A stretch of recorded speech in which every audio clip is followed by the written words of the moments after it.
नमस्कार, उत्तराखंड समाचार में आपका स्वागत है। मैं हिना जोशी। आइए सबसे पहले नजर डालते हैं आज की सुर्खियों पर। महाकुंभ मेला 2025 का प्रयागराज में भव्य समापन। 45 दिनों तक चलने वाले आध्यात्मिक आयोजन के दौरान 66 करोड़ 30 लाख से अधिक श्रद्धालुओं ने लगाई डुबकी।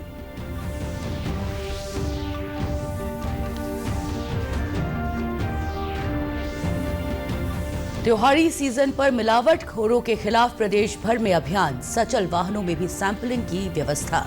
हर जिले में बनाए गए हैं नोडल अधिकारी।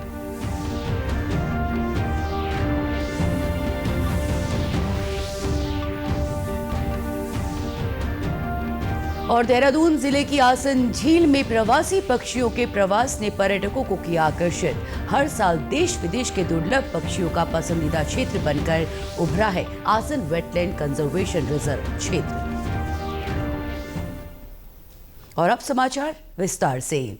उत्तर प्रदेश के प्रयागराज में महाकुंभ कल महाशिवरात्रि के स्नान के साथ औपचारिक रूप से संपन्न हो गया। 45 दिन के इस आध्यात्मिक महाकुंभ में 66 करोड़ से अधिक श्रद्धालुओं ने डुबकी लगाई। महाकुंभ में राष्ट्रपति द्रौपदी मुर्मू, प्रधानमंत्री नरेंद्र मोदी, भूटान नरेश जिग्मे खेसर नामग्याल वांगचुक, प्रदेश विदेशी प्रतिनिधि, विभिन्न राज्यों के राज्यपाल और मुख्यमंत्री तथा कई केंद्रीय मंत्री सहित प्रमुख हस्तियों ने पवित्र डुबकी लगाई। महाकुंभ मेला क्षेत्र में भारतीय वायुसेना ने एयर शो का प्रदर्शन किया, जबकि उत्तर प्रदेश सरकार ने श्रद्धालुओं पर पुष्प वर्षा की। प्रयागराज में यातायात व्यवस्था का भी सख्ती से पालन किया गया। इस अवसर पर उत्तर प्रदेश के मुख्यमंत्री योगी आदित्यनाथ ने भी श्रद्धालुओं, संतों और कल्पवासियों को शुभकामनाएं दी। आज समापन कार्यक्रम की विधिवत घोषणा के लिए मुख्यमंत्री योगी आदित्यनाथ और रेल मंत्री अश्विनी वैष्णव संगम पहुंचे हैं। मुख्यमंत्री योगी आदित्यनाथ ने दोनों डिप्टी सीएम के साथ मिलकर अरैल घाट पर झाड़ू लगाई। इसके बाद सभी ने मां गंगा की पूजा अर्चना की। मुख्यमंत्री दोपहर में गंगा पंडाल में पुलिस कर्मियों, सफाई कर्मियों और नाविकों को सम्मानित करेंगे।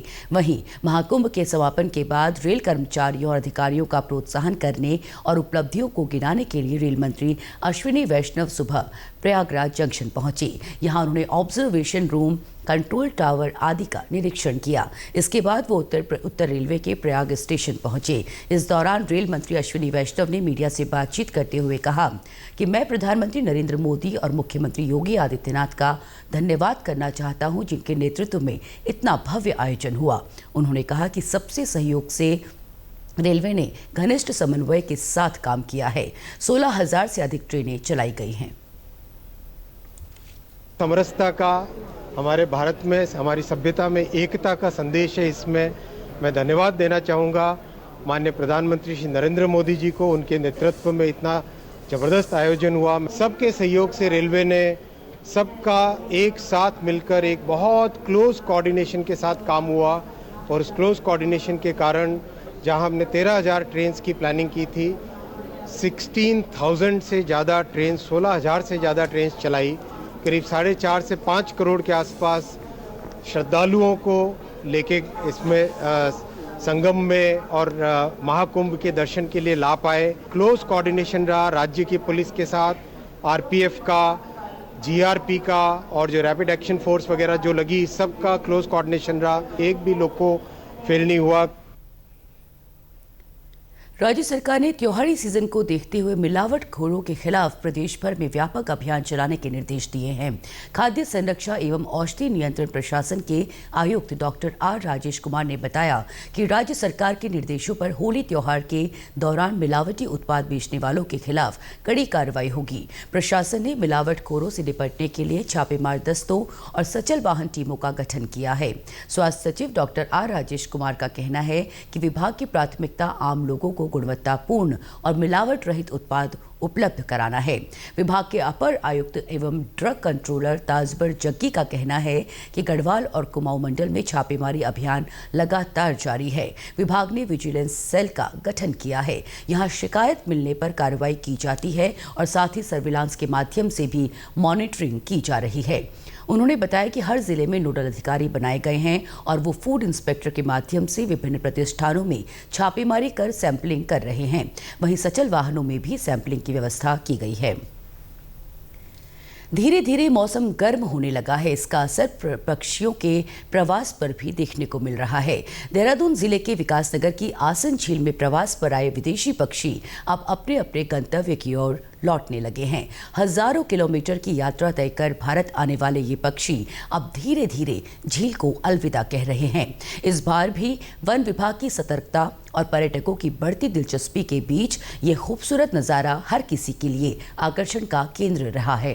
गौरतलब है कि उत्तराखंड की राजधानी देहरादून प्रसिद्ध आसन झील हर साल हजारों प्रवासी पक्षियों का स्वागत करती है, जिसे आसन वेटलैंड कंजर्वेशन रिजर्व क्षेत्र के रूप में जाना जाता है। यहाँ हर साल रूस, साइबेरिया, मंगोलिया और मध्य एशिया जैसे ठंडे देशों से आए पक्षी यहाँ ठंड के मौसम में शरण लेते हैं और मार्च अप्रैल आते ही गर्म इलाकों की ओर लौटने लगते हैं। इस बार भी यहाँ ग्रेलेक गूज, जो कि यूरोप और साइबेरिया से आती है, रेड क्रेस्टेड पोचार्ड, जो रूस और मध्य एशिया की झीलों से उड़ान भरती है, और नॉर्दर्न पिनटेल, जो साइबेरिया से आती है, समेत कई प्रजातियां देखने को मिली हैं। इनके अलावा कॉमन टील, गढ़वाल और शॉवलर जैसी प्रजातियां भी यहाँ खूब देखी गई हैं। अब जैसे जैसे तापमान बढ़ रहा है, ये पक्षी वापस अपने मूल निवास की ओर लौट रहे हैं। वन विभाग की माने तो हर साल बड़ी संख्या में विदेशी प्रवासी पक्षी यहाँ आते हैं। इनके लिए खास निगरानी रखी जाती है, जिससे इन्हें किसी तरह की परेशानी ना हो। साथ ही पर्यटकों को विदेशी पक्षियों के लिए जागरूक करने के साथ ही गाइड के जरिए उनका ध्यान रखा जाता है। जैसा कि आसन कंजर्वेशन रिजर्व हमारे वेटलैंड क्षेत्र में माह अक्टूबर में पक्षियों का प्रवास होना शुरू होता है, जिसमें प्रवासी पक्षी आते हैं। तो जनवरी में जो काउंटिंग की गई थी तो इसमें 117 प्रजाति के 5200 पक्षी पाए गए थे, जिसमें कि साइबेरिया, साउथ एशिया वगैरह सेंट्रल एशिया से जो आते हैं। तो अभी जैसे कि मौसम में गर्मी बढ़ रही है, तो अभी पक्षियों का जाना लगभग शुरू हो चुका है, जो अब यहाँ से पक्षियों की संख्या थोड़ी धीरे कम होती जा रही है। वैसे तो यहाँ पे मार्च के लास्ट वीक तक रहते हैं पक्षी, और अभी देखते हैं कि अगर मौसम में अगर ठंडक हुई तो रुकेंगे, नहीं तो जिस तरह से गर्मी हो रही है उस तरह से हो सकता है कि मार्च के 15 तारीख तक भी चले जाएँ। इसमें पलासफिश ईगल का जो दुर्लभ प्रजाति का था, उसमें पेयर देखा गया था कि पेयर है, तो संभावना है कि दुर्लभ प्रजाति का पक्षी यहाँ पे अब घोंसला बनाएगा और नेस्टिंग करेगा, तो इनकी संख्या में बढ़ोतरी होगी। इसके अलावा यहाँ पे रूडी सेल्डैक है, गैडवाल है, मलार्ड है और कॉमन कूट्स हैं, और आपका जो ग्रेलेक गूज वगैरह है, तो प्रवासी पक्षी काफ़ी संख्या में पहुँचे थे। वहीं पक्षी प्रेमियों और पर्यटकों की यहाँ खूब आवाजाही रही। लोग दूर दूर से इन पक्षियों को देखने और उनकी तस्वीरें खींचने पहुंचे। उन्होंने बताया कि यहाँ आकर पक्षियों को देखना वाकई एक अनोखा अनुभव है। आसन झील का नज़ारा बेहद खूबसूरत लगता है। मेरे को बहुत सुंदर यहाँ का व्यू है। सबसे पहले पहाड़ों की कितनी ठंडी हवा है, इन पहाड़ों की वादियों में, जो कि दिल्ली में इतना पोल्यूशन है, यहाँ पर बहुत रिलैक्स, मन को एकदम शांत, स्ट्रेस फ्री, सब कुछ छोड़ के हम यहाँ पर आए हैं। और मतलब मेरे को लगता है यहाँ पर सबको आना चाहिए। मैं यहाँ पर फर्स्ट टाइम आया हूँ, इसलिए मैं बोलना चाहूँगा कि आप सबको भी एक बार साल में ज़रूर ट्रिप करना चाहिए। इतनी अच्छी जगह दिल्ली में शायद ही होगी। प्रवासी पक्षी भले ही अपने अपने घरों की ओर लौट रहे हैं, लेकिन पर्यटकों के लिए अगले साल फिर ये झील उनकी चहचहाट से गुलजार होगी। मौसम गर्म होते ही विदेशी पक्षियों ने अपने देश की ओर रुख करना शुरू कर दिया है। आसान बैराज झील से भी विदेशी पक्षी धीरे धीरे अपने देश की ओर जाने लगे हैं। वन विभाग के मुताबिक इस बार 115 प्रजाति के पक्षी यहाँ आसान वेटलैंड झील में पहुंचे थे। तकरीबन 5200 पक्षियों ने इस बार यहाँ पर डेरा डाला था। विकासनगर से डीडी न्यूज के लिए महेंद्र सिंह तोमर। प्रमुख सचिव ऊर्जा डॉक्टर आर मीनाक्षी सुंदरम ने एक बार फिर से स्पष्ट किया है कि स्मार्ट मीटर लगने से बिजली उपभोक्ताओं की रीडिंग या बिलिंग संबंधित शिकायतों में अप्रत्याशित तरीके से कमी आएगी। साथ ही वर्तमान में स्मार्ट मीटर बिना शुल्क के बदले जाएंगे।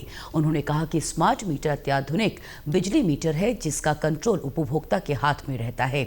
इससे आपको पल पल बिजली उपयोग की जानकारी, सभी जरूरी सूचनाएं, बिजली उपयोग की तुलना और भुगतान के कई विकल्प मिल जाते हैं। उन्होंने बताया कि ये एक राष्ट्रीय कार्यक्रम है जो केंद्र सरकार के सहयोग से सभी राज्यों में चलाया जा रहा है। मैं 2 दिन पहले प्रेस कॉन्फ्रेंस किया था, उसमें भी मैं उसी समय साफ किया था कि प्रीपेड कंपलसरी नहीं है। अभी वर्तमान में हम लोग पोस्ट पेड का ही व्यवस्था चला रहे हैं। और भारत सरकार से भी इस बात का इंडिकेशन मिला है कि अभी आप पोस्ट पेड ही इसको चलाए हैं। और केवल उत्तराखंड नहीं है, जो अन्य प्रदेश जो लगा रहे हैं वहां पर भी पोस्ट पेड व्यवस्था में ही अभी चला रहे हैं। प्रीपेड अगर भविष्य में आता है तो उस समय देखा जाएगा, लेकिन वर्तमान में ऐसे कोई प्रीपेड की व्यवस्था नहीं है। हाँ, ये बात पॉइंट भी मैंने क्लैरिफाई किया था, अगर कोई स्वेच्छा से प्रीपेड मोड को ऑप्ट करते हैं तो उसमें 4% बिजली के बिल का छूट होगा घरेलू उपभोक्ता के लिए। और अगर गैर घरेलू उपभोक्ता है, कमर्शियल है या इंडस्ट्रियल है, तो उनको 3% की छूट मिलेगी। तो अभी किसी प्रकार की प्रीपेड व्यवस्था नहीं है। मैं फिर आपके माध्यम से जनता से अनुरोध करता हूं, और जो भी गलतफहमी से विरोध करते हैं उनसे भी मैं अनुरोध करता हूं कि ये पब्लिक की लाइफ को और ज्यादा सुगम बना देगा। इसी के साथ अभी तक के समाचार समाप्त हुए। दूरदर्शन समाचारों से जुड़े रहे। मिलते हैं फिर शाम 5 बजे के बुलेटिन में। तब तक के लिए हमें दीजिए इजाजत। नमस्कार।